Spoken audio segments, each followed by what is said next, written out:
या मालिकेच्या आजच्या भागात आपण पाहणार आहोत. नानू दारूची बॉटल घेऊन चाललेला असतो, पण तितक्यात अनुष्का त्या ठिकाणी येते आणि नानूला थांबवते. त्यामुळे नानू घाबरतो आणि त्याच्या हातामध्ये असणारी बाटली लपवतो. मात्र अनुष्का त्याला विचारत असते की तू काय लपवतोय, पण नानू तिला काही सांगत नाही.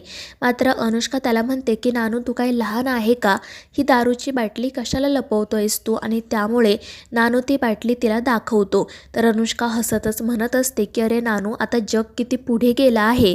आजकाल मुलीसुद्धा दारू पितात, त्यामुळे तुला मला घाबरायची काही गरज नाही. आणि मग ती नानूला असंही सांगते की पारूलासुद्धा दारू प्यायला आवडते. आणि ते ऐकून नानूला तर आश्चर्यच वाटतं.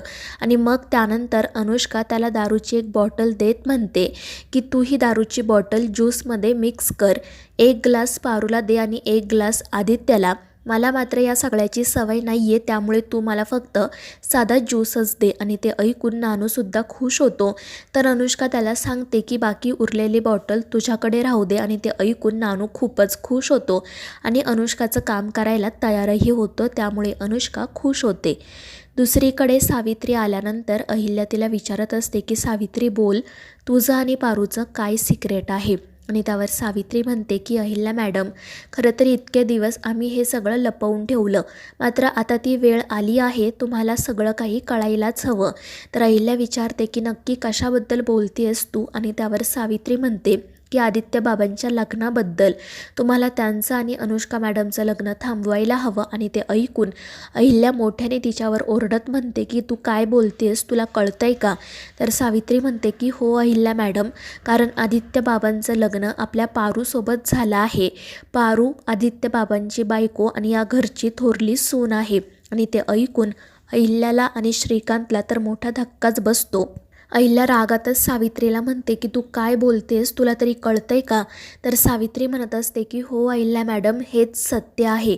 आदित्य बाबांचं आणि पारूचं लग्न झालं आहे. पारू या घरची थोरली सून आहे. आणि ते ऐकून अहिल्या रागातच म्हणते की जर तुझ्या जागी दुसरं कोणी असतं ना, तर मी त्याची काय अवस्था केली असती तुला अंदाज पण नाही आहे.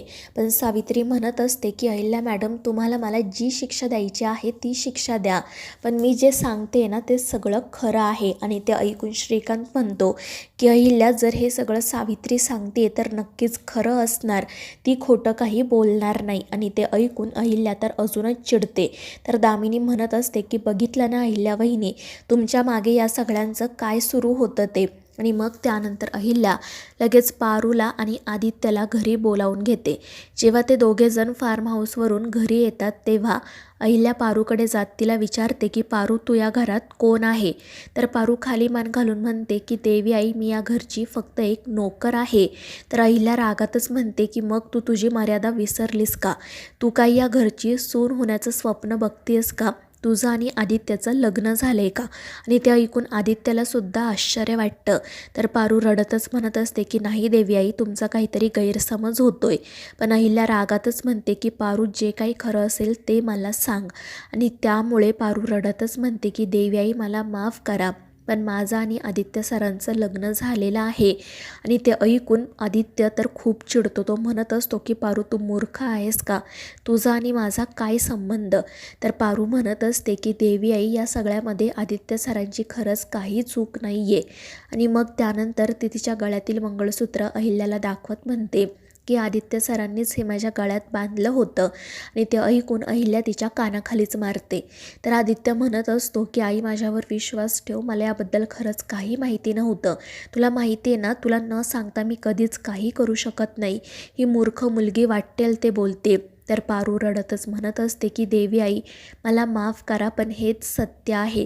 मात्र मला माहिती आहे तुम्ही कोणीही माझा स्वीकार करणार नाही, त्यामुळे तुम्ही द्याल ती शिक्षा मला मान्य आहे.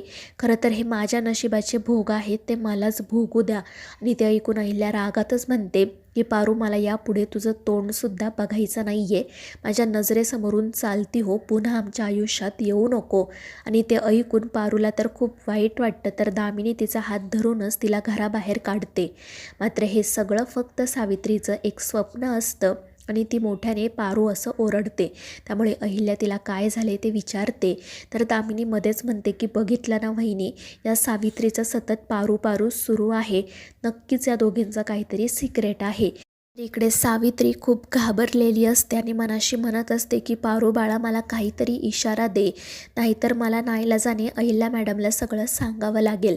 तर अहिल्या सतत सावित्रीला नेमकं काय सिक्रेट आहे ते विचारत असते आणि सावित्री काही उत्तर देत नाही म्हटल्यावर अहिल्या तिला म्हणते की मला फक्त इतकंच सांग की हे सगळं आदित्यच्या लग्नाशी संबंधित आहे का? आणि त्यावर सावित्री हो म्हणते. त्यामुळे अहिल्या आणि श्रीकांत काळजीत पडतात. मात्र त्याच वेळी पारूचा सावित्रीला कॉल येतो.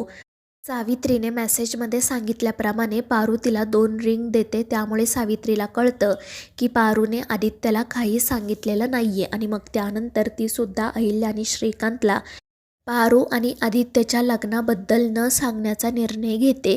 ती अहिल्याला असं सांगते की आदित्य बाबांच्या लग्नात मला आणि पारूला त्यांच्यासाठी काहीतरी छान गिफ्ट घ्यायचं आहे आणि आमचं त्याचंच प्लॅनिंग सुरू होतं. आणि ते ऐकून अहिल्या आणि श्रीकांत हसू लागतात. मात्र दामिनी म्हणत असते की वहिनी ही सावित्री खोटं बोलतीये. मात्र अहिल्या तिचं काही ऐकून घेत नाही आणि ती सावित्रीला म्हणते की सावित्री खरं तर मला माफ कर, मी तुला इथे असं बोलावून घेतलं, पण तू काही काळजी करू नको. तुला आणि पारूला जर काही मदत हवी असेल तर निसंकोचपणे मला सांग. माझी खात्री आहे की आदित्यच्या लग्नासाठी तुम्ही जे काही कराल ते चांगलंच असेल. आणि त्यावर सावित्री हो म्हणत तेथून निघून जाते. मात्र मग अहिल्या दामिनीवर चिडते. ती दामिनीला म्हणते की जर यापुढे तू पारूबद्दल आणि माझ्या आदित्याबद्दल काही सांगितलंस तर बघ मी तुझी अशी अवस्था करेल ना की तुला तुझा चेहरा आरशामध्ये ओळखता येणार नाही. आणि ते ऐकून दामिनी घाबरते. तर दुसरीकडे नानू अनुष्काने दिलेली ती दारूची बॉटल घेऊन किचनमध्ये येतो. तो खूपच खुश असतो आणि मग त्यानंतर अनुष्काने सांगितल्याप्रमाणे तो 2 ग्लासांमध्ये ती दारू ओततो आणि मग त्यानंतर त्यामध्ये ज्यूससुद्धा मिक्स करतो आणि मग त्यानंतर तो 3ही ग्लास ट्रेमध्ये ठेवून बाहेर जाण्यासाठी निघतो. मात्र त्याला कळत नाही की नक्की त्यातील कोणत्या 2 ग्लासांमध्ये त्याने दारू मिक्स केली होती ते. तर दुसरीकडे सावित्री मनाशी म्हणत असते की बरं झालं मला पारूने व्यवस्थित इशारा दिला, नाही तर आज मला अहिल्या मॅडमला सगळं काही सांगावं लागलं असतं आणि त्याचे परिणाम बिचाऱ्या पारूला भोगावे लागले असते. तितक्यात तिला पारूचा कॉल येतो. पारू घाबरूनच तिला काय झालं आहे हे विचारते. मात्र सावित्री तिला काही सांगत नाही आणि मग त्यानंतर पारू फोन ठेवून देते. तर सावित्री देवाकडे प्रार्थना करते की माझ्या पारूच्या वाटचा अधिकार, तिचं सुख तिलाच मिळू दे. तर दुसरीकडे पारू घराबाहेर उभी असते. तितक्यात आदित्य त्या ठिकाणी येतो. तो पारूला विचारत असतो की काय झालं, तुला घरची आठवण येते का? आणि त्यावरती हो म्हणते. तर अनुष्का म्हणत असते की अरे आदित्य, साहजिकच आहे ना, अशी तरुण मुलगी जी कधीही घराबाहेर राहिली नाही तिला घरची आठवण येणारच ना. आणि तू मारुती मामांना कॉल करून कळवलं का? त्यांनासुद्धा काळजी वाटत असेल. आणि त्यावर आदित्य हो म्हणतो.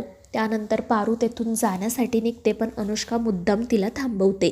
ती पारूला म्हणत असते की अगं आदित्य तुझा मित्र आहे ना, मग मी सुद्धा तुझी मैत्रीण होऊ शकते. आणि ते ऐकून आदित्य तर खूपच खुश होतो.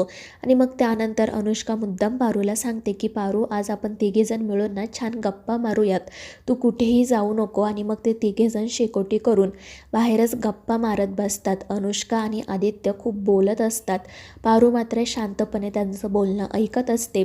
आणि तितक्यात नानू त्या ठिकाणी येतो. अनुष्का त्याला इशारा करत काम झालं आहे की नाही ते विचारते आणि त्यावर नानूसुद्धा हो म्हणतो. त्यामुळे अनुष्का खुश होते.